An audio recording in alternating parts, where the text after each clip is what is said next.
नमस्कार, महाकाल टुडे में आप सभी दर्शकों का स्वागत है। मैं हूं आपके साथ रंजना राय और चलिए नजर डालते हैं शहर की गतिविधियों पर। भाजपा के राष्ट्रीय अध्यक्ष जेपी नड्डा आज सपत्नीक बाबा महाकाल के दर्शन करने के लिए पहुंचे। राष्ट्रीय अध्यक्ष के साथ प्रदेश के मुख्यमंत्री शिवराज सिंह चौहान, प्रदेश अध्यक्ष वी.डी. शर्मा, उच्च शिक्षा मंत्री डॉक्टर मोहन यादव, सांसद अनिल फिरोजिया ने बाबा महाकाल का अभिषेक किया। मंदिर के मुख्य पुजारियों ने गर्भगृह में पूजन करवाया। मंदिर पहुंचने से पहले रास्ते भर कार्यकर्ताओं ने राष्ट्रीय अध्यक्ष का स्वागत मंच लगाकर किया। इसके बाद सर्किट हाउस पर कार्यकर्ताओं से मुलाकात की। भारतीय जनता पार्टी के राष्ट्रीय अध्यक्ष जेपी नड्डा बाबा महाकाल की शरण में पहुंचे। इंदौर पहुंचने के बाद सड़क मार्ग से उज्जैन पहुंचे। जेपी नड्डा का स्वागत मंच लगाकर भाजपा के कार्यकर्ताओं ने जगह जगह किया। 2 बजे महाकालेश्वर मंदिर में पहुंचे राष्ट्रीय अध्यक्ष सबसे पहले महानिर्माणी अखाड़े के महंत से मिलने पहुंचे। यहां पर उन्हें रुद्राक्ष की माला पहनाकर स्वागत किया गया। अध्यक्ष के साथ प्रदेश के मुख्यमंत्री शिवराज सिंह चौहान, प्रदेश अध्यक्ष वी.डी. शर्मा, उच्च शिक्षा मंत्री डॉक्टर मोहन यादव, संस्कृति मंत्री उषा ठाकुर, सांसद अनिल फिरोजिया ने बाबा महाकाल के गर्भगृह में पूजन अभिषेक किया।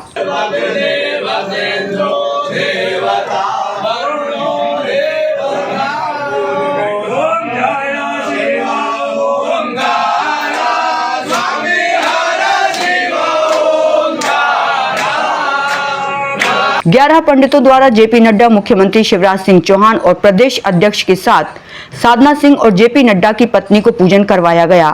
राष्ट्रीय अध्यक्ष जेपी नड्डा ने बताया कि आज महाकालेश्वर दर्शन करने का सौभाग्य प्राप्त हुआ है। यहाँ के पुजारियों ने बहुत ही अच्छे से पूजन अर्चन करवाई है। बाबा महाकाल से विनती की है कि सभी का कल्याण हो, सभी मंगलमय रहें, शांति के साथ विकास, भारतवर्ष आगे बढ़े, विश्व की दृष्टि से मंगल कार्य आगे बढ़े, पूरे विश्व में शांति बनी रहे, सभी विकसित समाज के रूप में आगे बढ़ें, ऐसी कामना बाबा महाकाल से की है।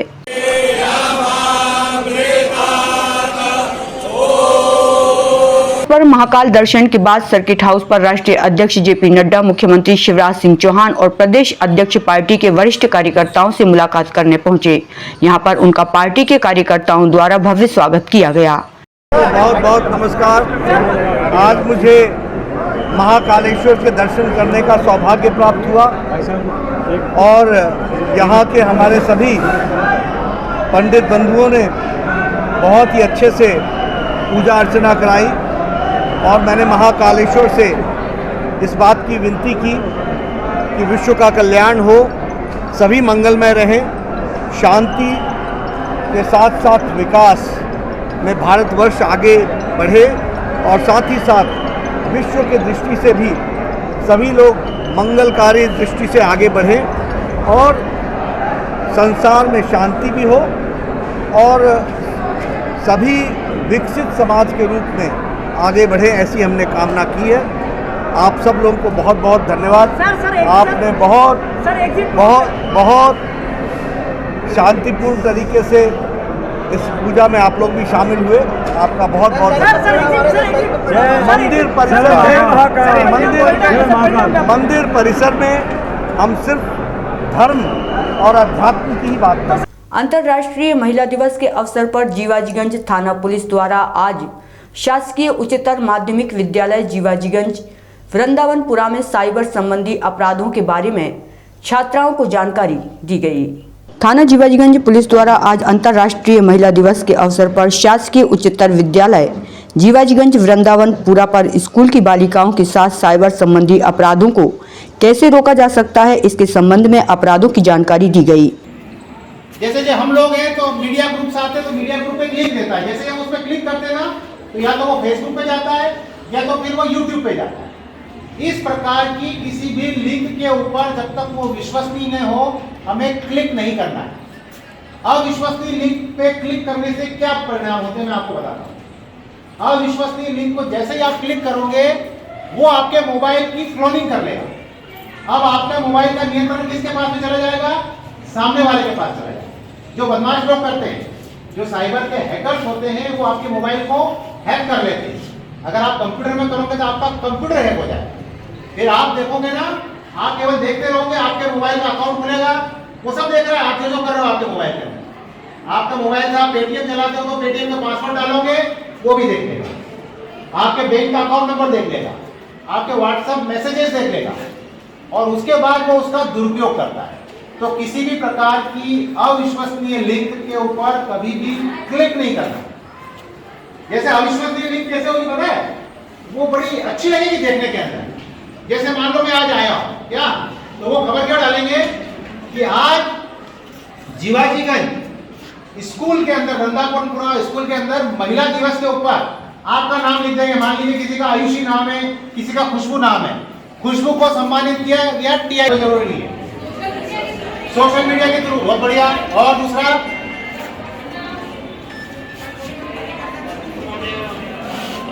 देखिए साइबर संबंधी अपराध में ये है, सबसे बड़ा उपकरण जो साइबर का हमारे जेब के अंदर है, हमारा मोबाइल फोन। ठीक है, चाहे आपके पास मोबाइल हो ना हो, हम लोग हमारे माता के, पिता के, भाई के, यहाँ तक कि परिवार के अन्य सदस्यों के भी मोबाइल फोन को यूज करते हैं ना अभी सब लोग। साथ में हम लोगों ने क्या कर रखा है, कोई ना कोई व्हाट्सएप की आईडी बना रखी है, कोई ना कोई इंस्टाग्राम पे बना रखी है, फेसबुक की चीज। जब हम ये सारी चीजें बनाते हैं तो साइबर संबंधी क्या होता है, जितना सुरक्षित नहीं है उतना ही असुरक्षित है। जब हम कोई भी रील इंस्टाग्राम से डालते हैं तो उसके कई फॉलोअर हो जाते हैं। जब हम कोई भी फोटो फेसबुक पे डालते हैं तो उसको कई लोग देखते हैं। जब हम कोई भी व्हाट्सएप पे हमारे स्टेटस डालते हैं, व्हाट्सएप पे हमारा, इसके साथ ही उनकी सुरक्षा से संबंधित मुद्दों पर भी चर्चा की जानकारी दी गई।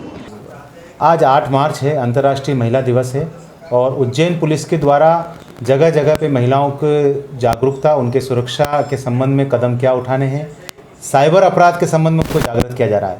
इसी क्रम के अंदर थाना जीवाजीगंज में शासकीय उच्चतर माध्यमिक विद्यालय जीवाजीगंज वृंदावनपुरा में 250 से 200 बालिकाओं को साइबर अपराधों के संबंध में, उनकी सुरक्षा के संबंध में जागृत किया गया व जानकारी दी गई। उज्जैन में आगामी 12 मार्च को लगने वाली नेशनल लोक अदालत को लेकर न्यायालय परिसर से एक विशाल वाहन रैली निकाली गई।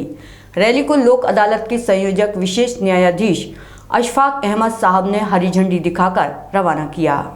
मध्य प्रदेश राज्य विधिक सेवा प्राधिकरण जबलपुर के निर्देश के अनुसार एवं माननीय प्रधान जिला एवं सत्र न्यायाधीश के निर्देशन में आगामी 12 मार्च को नेशनल लोक अदालत का आयोजन किया जा रहा है, जिसमें आपराधिक, दीवानी, चेक बाउंस, पारिवारिक विवाद, जलकर एवं संपत्ति कर आदि प्रकरणों का निराकरण किया जाएगा।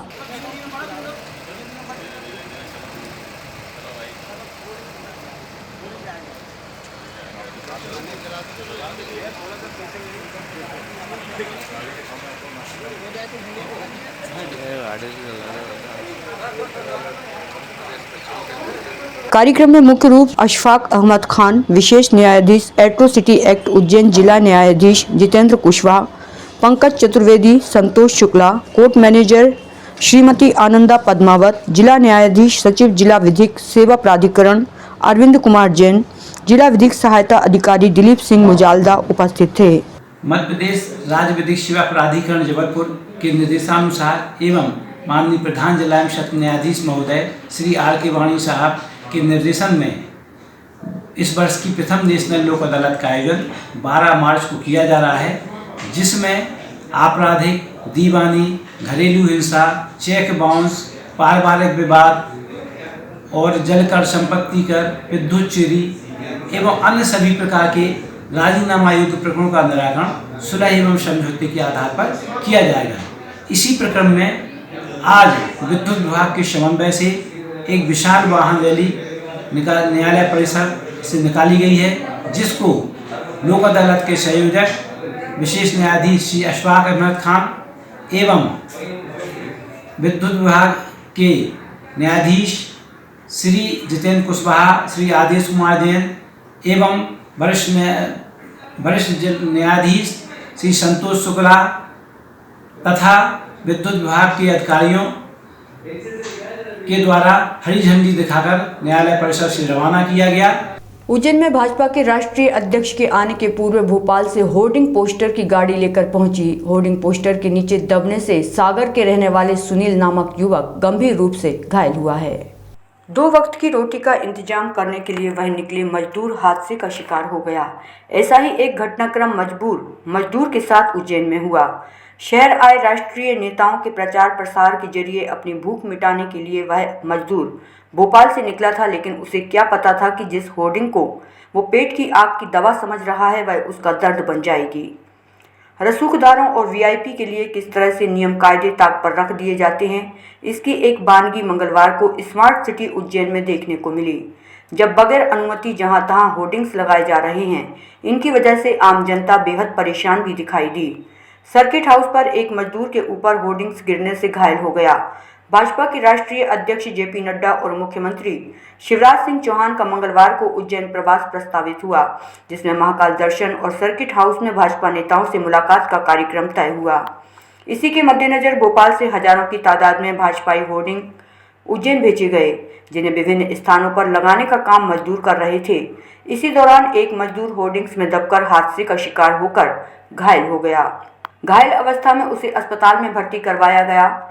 सागर निवासी सुनील पिता उमाशंकर उम्र 30 वर्ष उज्जैन भोपाल से आए ट्रक में बैठकर आ रहा था, जिसमें राष्ट्रीय अध्यक्ष जेपी नड्डा और मुख्यमंत्री शिवराज सिंह चौहान और उच्च शिक्षा मंत्री डॉक्टर मोहन यादव की तस्वीरें चस्पा की गई थीं।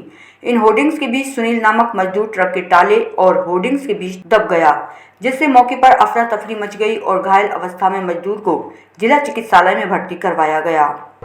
ट्रक में लंबे वाले पोस्टर भरे थे और फिर छोटे वाले भर दिए।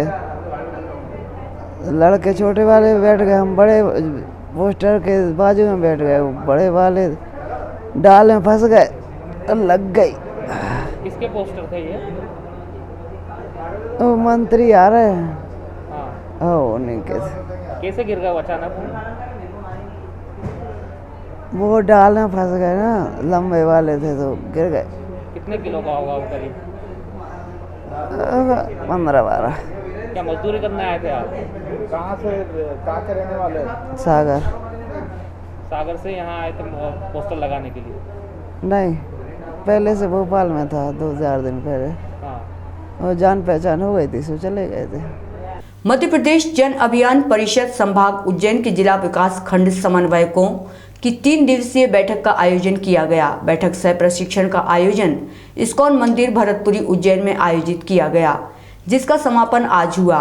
प्रशिक्षार्थियों के द्वारा योग, श्रमदान, सांस्कृतिक कार्यक्रमों में भी भागीदारी की गई। इस कार्यक्रम के दौरान राज्य कार्यालय से अमिताभ श्रीवास्तव के द्वारा प्रशिक्षण की रूपरेखा के अनुसार संपादित कराया गया। महर्षि पतंजलि संस्थान के अध्यक्ष राज्य मंत्री भारत दास बैरागी ने कहा कि भारत का पुनरुत्थान निरंतर हो रहा है। आज भारत पूरे विश्व के नेतृत्वकर्ता के रूप में देखा जा रहा है।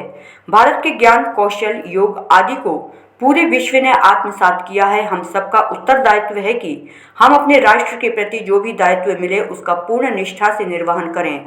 परिषद के द्वारा स्वच्छता, सामूहिकता एवं स्वावलंबन के नवाचारों से पूरे मध्य प्रदेश में अपनी एक अनूठी पहचान बनाई है। बहुत सुंदर बात कही कि जो कुछ काम किया गया, बहुत कुछ काम किया गया। माननीय प्रदीप जी ने भी उसका उल्लेख किया, शायद उसमें बिछिया का भी उल्लेख था, गोवर्धन सागर का उल्लेख था। इन्होंने शिवना में बहुत अच्छा काम किया। ऐसे प्रत्येक जितने बैठे हैं सभी ने अपने अपने स्थान पे बिल्कुल लोक परांगमुख होकर के काम किया। क्योंकि जिस बैकग्राउंड से सारे कार्यकर्ता आए थे वहाँ बहुत ज़्यादा प्रचार प्रसार की भावना नहीं रहती थी, वैसा प्रशिक्षण में ही था। अपने आप को पीछे रख करके काम करना ये स्वभाव था, और इसलिए उस समय जब काम किया गया तब उस काम का उतना प्रचार प्रसार नहीं हुआ। तो इसलिए मैंने जब पिछली बार ज्वाइन किया और एक वार्षिक प्रतिवेदन बनाने की बात हुई, तब हमने और नायडू साहब ने तय किया कि वार्षिक प्रतिवेदन नहीं होना चाहिए। जन अभियान परिषद की स्थापना जब से हुई है तब से लेकर के अभी तक का एक प्रतिवेदन होना चाहिए। इसलिए जो प्रतिवेदन बना है वो 2005 से लेकर के 2020 का, उसमें सारे प्रमुख काम। इस जन अभियान की इस यात्रा को जिन जिन लोगों ने बढ़ाने में सहयोग किया उन सब का उल्लेख उस प्रतिवेदन के अंतर्गत है। अन्यथा तो पुराने समय से होता रहा कि अमृत मंथन होता है और अमृत जब सामने निकलता है तो मालूम नहीं कहाँ से राहु केतु आते हैं और दौड़ करके ले जाते हैं। वो अब की बार हमको राहु केतु को मारना न पड़े उस अमृत को हम सहेज करके रखें, ये बहुत आवश्यक है। और निश्चित ही यहाँ अमृत की बूंदें गिरी हैं, इसलिए ये कभी समाप्त न होने वाली वह परंपरा है, वह नगरी है जहाँ सदा ज्ञान का दीप प्रज्वलित रहता है। उसी श्रेणी में जो सांदीपनी राष्ट्रीय वेद विद्या प्रतिष्ठान है, निश्चित ही ये हमारे मध्य प्रदेश के लिए गौरव का विषय है कि वेदों का संरक्षण का कार्य आदरणीय विरूपाक्ष जी के मार्गदर्शन में संपूर्ण भारत में चल रहा है और हमें भी उसी परंपरा के संवाहक हैं। मैं मानता हूं यह समापन नहीं, आरंभ है, और जब तक प्रशिक्षण या तपन नहीं होगी, निखार नहीं आएगा। और राम तभी बनते हैं जब 14 वर्ष के लिए वनवास में जाकर वह ऋक्ष, भालू, केवट और सबरी के झूठे बेर खाते हैं तो मर्यादा पुरुषोत्तम बनते हैं। कृष्ण भी बांसुरी बजाने वाले थे जब तक वह अवंतिका में नहीं आए। अवंतिका में 64 दिन रहने का उल्लेख कहते हैं कि 64 दिन में 64 कलाएं कृष्ण ने सीखी हैं और उसके बाद ही वह योगेश्वर कृष्ण कहलाए हैं। तो हम सबका ये महान, जहां ये सौभाग्य है कि हम उस नगरी में बैठे और उस नगरी में बैठकर समाज सेवा कैसे हो इसका चिंतन कर रहे हैं। निश्चित ही समाज में बहुत सारे क्लेश आएंगे। हम समाज सेवा में हैं तो हो सकता है हम बहुत सारे लोगों से सहमत हो और नहीं भी हो, लेकिन हमें नीलकंठ बन करके समाज का विकास के लिए, हमारा सर्वस्व देने के लिए तत्पर हमको होना पड़ेगा। अगर हमने मन में द्वेष। मध्य प्रदेश जन अभियान परिषद के उपाध्यक्ष विभाष उपाध्याय ने बताया कि साथ चले साथ बढ़े परिषद का मूल मंत्र है। परिषद ने माननीय मुख्यमंत्री जी के नेतृत्व में कोरोना वॉलंटियर्स अभियान को संचालित कर प्रदेश में 1,60,000 वॉलंटियर्स को जोड़कर पूरे देश में जन भागीदारी का उत्कृष्ट उदाहरण प्रस्तुत किया है। परिषद आने वाले समय में प्रत्येक प्रस्फुटन समितियों में संस्कृत भाषा के प्रति समर्पित कार्यकर्ताओं को तैयार किया जाएगा। परिषद ऐसे आदर्श उदाहरण वाले नवाचार करेगा जिसे देखकर समाज के बाकी लोग भी कार्य कर सकें। परिषद भारतीय ज्ञान को जन जन तक ले जाने के लिए प्रस्फुटन ग्रामों में पुस्तकालय की स्थापना करेगी। आज के अंक में यहीं तक। अगले अंक में फिर मुलाकात होगी। तब तक आप बने रहिए महाकाल टुडे के साथ।